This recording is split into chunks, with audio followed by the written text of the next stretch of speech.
Halo pengamat 13, selamat datang lagi di paragraf 13. Jadi, pernah nggak sih kamu ngerasa aneh sama diri sendiri kayak, kok gue gampang banget nurut aturan ya? Atau sebaliknya, kenapa sih gue malah pengen ngelawan begitu disuruh? Nah, ternyata itu bukan cuma masalah karakter biasa, tapi ada pola besar yang diam-diam mengatur perilaku manusia, termasuk cara kita bekerja, mencintai, dan bahkan memberontak. Di video ini, kita bakal bongkar 4 kecenderungan dasar manusia yang mungkin lebih menentukan masa depan kamu daripada IQ, zodiak, atau bahkan nasibmu sendiri. Tapi tenang, kita nggak akan bahas teori ribet atau buku motivasi yang klise. Kita bakal bahas realitanya, yang nyentuh kerja, cinta, politik, sampai budaya kita di Indonesia. Siap? Yuk kita mulai. Yang pertama, 4 jenis kecenderungan. Secara umum, manusia bisa dibagi ke dalam 4 pola besar perilaku sosial berdasarkan bagaimana mereka merespons harapan. Baik harapan dari diri sendiri maupun dari orang lain. Ada yang patuh terhadap aturan, ada yang hanya patuh kalau logis, ada yang baru bergerak kalau didorong orang lain, dan ada juga yang anti disuruh-suruh. Kita mulai dari yang pertama, sang penjaga disiplin atau upholder. Ini tipe orang yang hidupnya kayak kalender, semuanya rapi, semuanya sesuai jadwal. Bahkan, kebahagiaan pun dijadwalkan. Mereka jarang banget telat, jarang juga ingkar janji, tapi sering terasa stres karena perfeksionisme mereka sendiri. Lalu yang kedua ada si penanya atau questioner. Mereka nggak mau nurut sebelum mengerti kenapa. Mereka bisa jadi cerdas banget, kritis, tapi juga bisa stuck karena overthinking. Yang ketiga ada si penyayang atau obliger. Mereka hidup dari validasi sosial. Kalau orang lain butuh gue akan bantu. Tapi ironisnya, mereka sering lupa sama diri sendiri. Dan yang terakhir nih, sang pemberontak atau the rebel. Ini tipe orang yang kalau disuruh malah pengen ngelakuin kebalikannya. Mereka benci dikontrol, tapi juga sering dikorbankan sistem karena dianggap sulit diatur. Nah, pengamat 13, yang menarik adalah kalau kita lihat dari kacamata budaya Indonesia. 4 tipe ini nggak cuma soal kepribadian aja, tapi cermin dari struktur sosial kita sendiri. Misalnya nih, upholder itu cocok banget sama budaya birokrasinya Indonesia. Disiplin di atas segalanya. Meski kadang taatnya lebih ke aturan tertulis aja daripada akal sehat. Sementara si kuesioner biasanya jadi minoritas di lingkungan kerja yang menolak kritik. Padahal mereka ini yang paling dibutuhkan kalau kita mau maju. Lalu ada obliger. Wah, ini mah mayoritas banget. Budaya gotong royong, rasa sungkan, nggak enak nolak. Itu semua bikin kita tumbuh sebagai masyarakat yang rela berkorban. Tapi gampang banget dimanfaatin. Dan yang terakhir itu rebel. Mereka biasanya dianggap pemberontak sosial. Padahal dalam sejarah Indonesia, justru para rebel inilah yang melahirkan perubahan besar. Dari Soekarno sampai aktivis 1998. Jadi, mungkin sistem sosial kita selama ini justru mendewakan kepatuhan dan melabeli pemberontakan sebagai dosa. Padahal, tanpa pemberontakan, gak akan ada tuh kemerdekaan. Tapi, coba deh kita balik pikirannya. Apa jadinya kalau 4 tipe ini bukan sekedar sifat, tapi mekanisme bertahan hidup yang dibentuk oleh lingkungan dan kekuasaan? Upholder mungkin terbentuk karena masyarakat yang menakutkan pelanggaran. Disiplin jadi pelindung dari hukuman. Lalu questioner muncul di lingkungan yang penuh ketidakjelasan. Bertanya jadi bentuk perlawanan intelektual. Lalu obliger adalah hasil dari tekanan moral sosial, di mana nilai diri diukur dari seberapa banyak kita menyenangkan orang lain. Lalu si rebel, ya itu mungkin hasil trauma kolektif dari sistem yang terlalu menekan ya.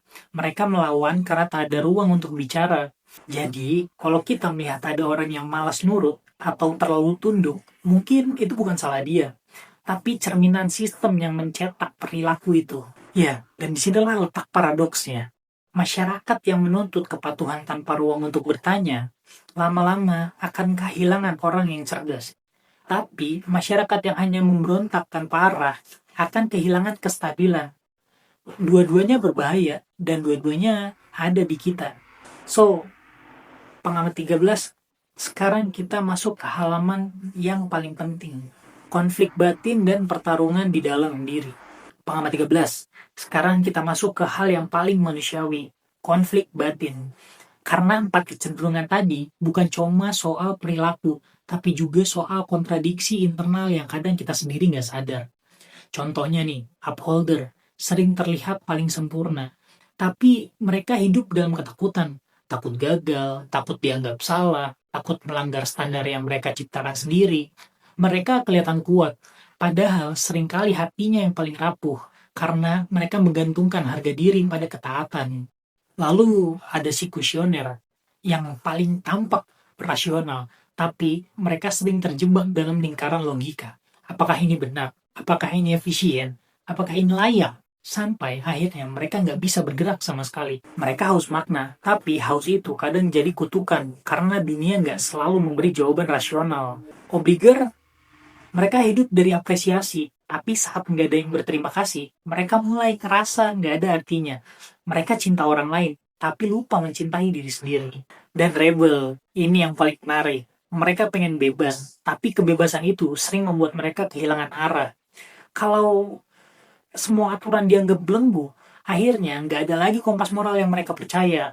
Jadi, kalau kita pikir lebih dalam, 4 tipe ini sebenarnya bukan tentang siapa yang paling benar, tapi tentang siapa yang paling sadar dengan peran di dalam dirinya sendiri. Benturan 4 tipe dalam dunia nyata, politik, cinta, dan sosial. Sekarang bayangin deh, keempat tipe itu hidup berdampingan di dunia yang sama. Di kantor, di hubungan, bahkan di panggung politik. Di politik, upholder biasanya muncul sebagai birokrat yang ideal, disiplin, patuh hukum, tapi kadang kaku dan lambat adaptasi. Visioner bisa jadi analis, jurnalis, akademisi, orang yang selalu tanya kenapa pemerintahan begini, tapi kadang mereka berhenti dikritik tanpa aksi.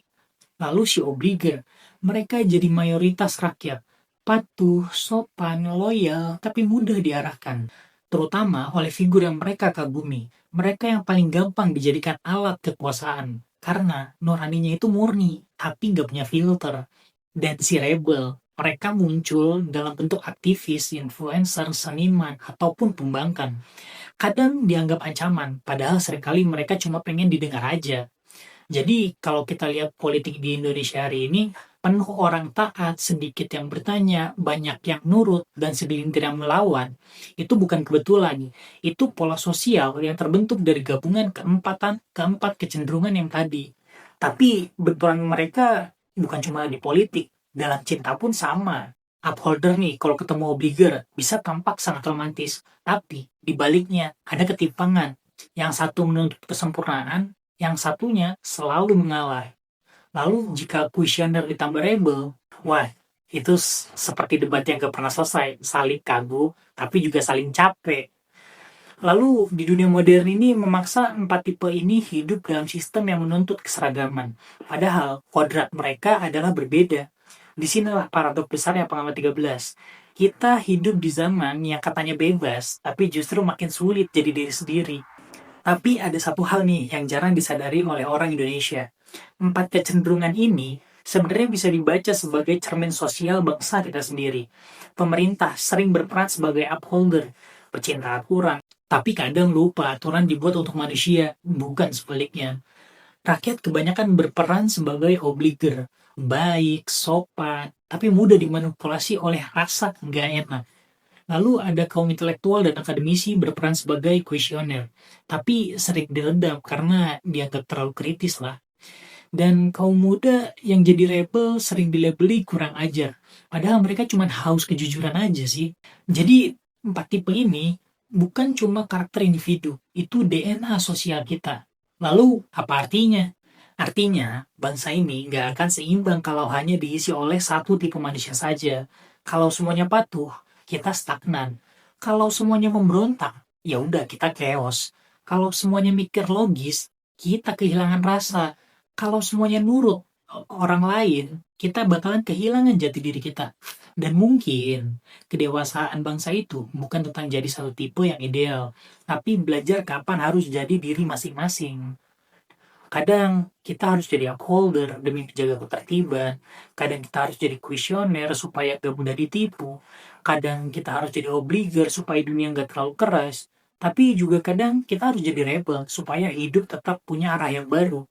Karena pada akhirnya bukan soal kamu tipe yang mana sih. Tapi soal apakah kamu sadar siapa yang sedang memegang kendali di dalam dirimu hari ini?